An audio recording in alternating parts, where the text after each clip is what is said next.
see if I can cut it even shorter than my address to the European Union Parliament. That was about half of the time I was supposed to have. First of all, thank you, Andrew. Thank you, members of Parliament. And thank you all for being here today. My job is a very simple one. It's to set the stage for the context of how this came about. And I thought that it was only appropriate to use the Treason Act of 1351 here in the UK as the grounds for starting this conversation. Because we have long lost the idea of what it means to have public accountability. And as such, I thought it would be appropriate to make sure that we recall that back then, sleeping with a queen consort was a problem. Doing these various things that went direct to the crown were a problem. But somehow or another, since 1351, we've lost the idea that a full-on assault on liberty at every level is somehow acceptable. So I thought we'd at least start with the spirit of 1351 in the room as we move to the next slide. My job here is not to convince you of a thing. My job here is to merely present the context that says that there is no question that the entirety of what we've been through over the last 4 years has been merely an orchestration to assault the liberties of people here in this country and around the world. Pretending that this is some sort of public health emergency, pretending this is a justification for the inconceivable threat to liberties and the violation of human rights, is actually nothing more than to give lip service to tyrants. Yes. And the fact of the matter is, the evidence starts here in the UK in 1966. Your own Wellcome Trust was the one who decided to fund the coronavirus as the preferred form of human manipulation in 1966. It was 1 year later that the United States and the UK got into an agreement that said that we were going to modify and manipulate coronavirus to see what could be done to infect, quote, a healthy population, end quote. That was 1967, the year of my birth. So this slow-moving train wreck that we call Operation Warp Speed only took 56 short years to come into being. And in 2011, in the document that is imaged on the left, which unfortunately, given the size of the screen, is pretty much illegible, but you can go find it, an antitrust collusion, and I'm using that term quite literally, between the Wellcome Trust, the Rockefeller Foundation, the Gates Foundation, NIAID, and the Chinese Center for Disease Control and Prevention got together and established a mandate that said that by 2020, the world would accept, and I quote, a universal vaccine, end quote, by the end of 2020. Now, these folks apparently have a divining rod or some sort of mysterious bubble that they can look into to see the future with such absolute elegance that they actually identified back then that coronavirus might be the thing that would be just what nature needed to order for that to happen. And by 2015, we had the public statement, and I need to read this into the record. To sustain the funding base beyond the crisis, we need to increase the public understanding of the need for medical countermeasures, such as a pan-influenza or pan-coronavirus vaccine. Let me pause for a moment. When this statement was made, the World Health Organization had officially declared coronavirus an eradicated disease. In what world do we need a vaccine for a disease that the World Health Organization, in its own infinite wisdom, had declared eradicated? Question, just sit on that for a moment. But let's go on. A key driver is the media, and the economics will follow the hype. We need to use that hype to our advantage to get to the real issues. Investors will respond if they see profit at the end of the process. Does that sound like a public health emergency to you? Or does that sound like a statement of treason? That is an act of domestic and international terrorism, and that's the admission of that act. And just in a few short days, we will have the author of that statement, one Peter Daszak, testifying in Congress that this thing probably still came out of a random event that took place in Wuhan, China, where a bat and a pangolin got together, and voila, in December, we were there. That's a quote from 2015 in the Proceedings of the National Academy of Sciences. That's the conspiracy level language I'm using. And by the way, I'm using the term conspiracy in the legal definition of the term. This is the admission of conspiracy to commit acts of terror. And 1 year later, the last image you see on this screen, 1 year later, was the announcement, and I'm quoting, that the Wuhan Institute of Virology Virus 1 was, and I quote, poised for human emergence, end quote. That was 2016. That's the Proceedings of the National Academy of Science. That's the conspiracy that I'm apparently representing. Next slide. Now, the evidence for all of you who doubt the merits of the argument that I'm making is right in front of you. In 2002, the upper left, you see the first patent in 2002 filed on the synthetic chimeric coronavirus, which, as I've said in many instances, was actually patented to be infectious and replication defective. What that means is it was actually weaponized.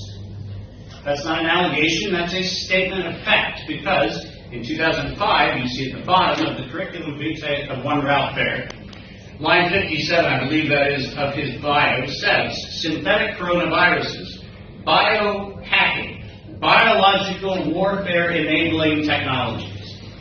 Does anyone actually want to just muse for a moment what he could have potentially meant when he said biological warfare enabling technology? Does that sound like a public health response? Does that sound like a P3 program where we're trying to figure out how to treat this thing? Is that what it sounds like? Or is there outside chance that the reason why he unleashed $10 million that year and every other year in non-competitive grants from all of the above referenced agencies, is there any chance that the reason why is because they were actually building, are you ready for this? Biological weapons. Now, I happen to have the credential in the United States since 2002 of being a biological weapons inspector. I know of what I speak. And the fact of the matter is, I briefed this matter first in 2002. I consistently briefed this ever since. And when in 2019, September 18th, 2019, we actually had the World Health Organization's Global Preparedness Monitoring Board announce that there was going to be, in the time between September 19th, 2019, and September of 2020, there was going to be, are you ready for this, an accidental or intentional release of a respiratory pathogen. There's an operative word in that statement that's quite alarming, isn't there? Release. That's not a leak. That's not an accidental escape. They used the word release. They didn't use there might be an accident. Let's go to the next slide. And I'm going to have to jump past this because I'm almost out of time, and I said I would stick to 9 minutes, so I'm going to jump past this one. And unfortunately, I'll only reference this by saying that the criminal conspiracy, which must be criminally prosecuted in this country, not alleged, but prosecuted, is the racketeering that has been the World Health Organization's collusion since the MRC in this country was founded by the Wellcome Trust. And since in the United States, the Rockefeller Foundation functionally funded what we now call the CDC, which back then was the Malaria Prevention Program. But we must actually deal with the fact that this antitrust collusion actually did not start in the last few years. It started in 1955, and why is this important? It's important because under the UN Charter that established the World Health Organization, we cannot even indict or investigate crimes committed by the World Health Organization, but there is no statute of limitations on these crimes. These are crimes that have no statute of limitation, and we can actually predate the Gates Foundation, the Wellcome Trust, and the Rockefeller Foundation's criminal collusion with prosecuting the crimes when they were actually committed. It was fraud then, it's fraud now, resulting in the murder of civilization around the world. Last slide. Almost last slide. I can't help but sit in this chamber and point out that none other than Eliza Manningham, who was the head of the Wellcome Trust Board of Trustees, who happened at the same time to be the head of MI5, was the one who sat at the helm of COVID when the September 19th launch of this campaign began. You cannot escape the fact that MI5 was directly involved in the premeditation and distribution of this particular campaign of terror. And I know that as an American, it's probably a bad idea for me to say that in this audience. I could care less. The fact of the matter is, criminals exist in every strata of this government, and we need to actually be able to point that out. And I figured, why not go ahead and put the poster right up there so everybody can see it. I'm only 9 seconds away from my last bit. Last slide. This is the last slide. Many people ask me why. And let's stop pretending that we have to ask the question of why. That's a nonsense question. In the 1980s, we conveniently had the HIV pandemic so that we could actually justify the National Childhood Vaccine Immunity Shield that was granted to the injection manufacturers at the time. Because the fact of the matter was the public was willing to go along with it because they all knew AIDS was coming to them. We tried to get that immunity long before, but once we had the HIV scare, we could get the public to say, yep, immunity for the manufacturers because we know we're going to need it. September of 2001, we all pretend that we know what happened with the towers on the 11th, but we all forget what happened on the 28th, which is when the Defense Department, from their bioweapons program, released anthrax. And 4 short years later, we had the PrEP Act. Why? Because in 1991, we were killing people with anthrax vaccines in the Gulf.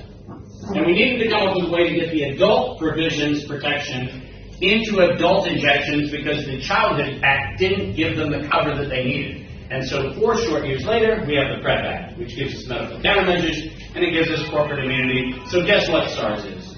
Nothing more than the 4-year later, see a pattern? Preamble to the World Health Organization's IHR. Don't pretend like you don't know. This was a setup from the beginning to the end. And ladies and gentlemen, I yield the balance to everybody else, but I think since you brought up the lovely Churchill, I should go ahead and take that quote. Never let a good crisis go to waste. This is all a marketing cover story to deprive you of liberty, and I'm here to make sure that as long as I draw breath, I'm fighting to get it back. Thank you very much.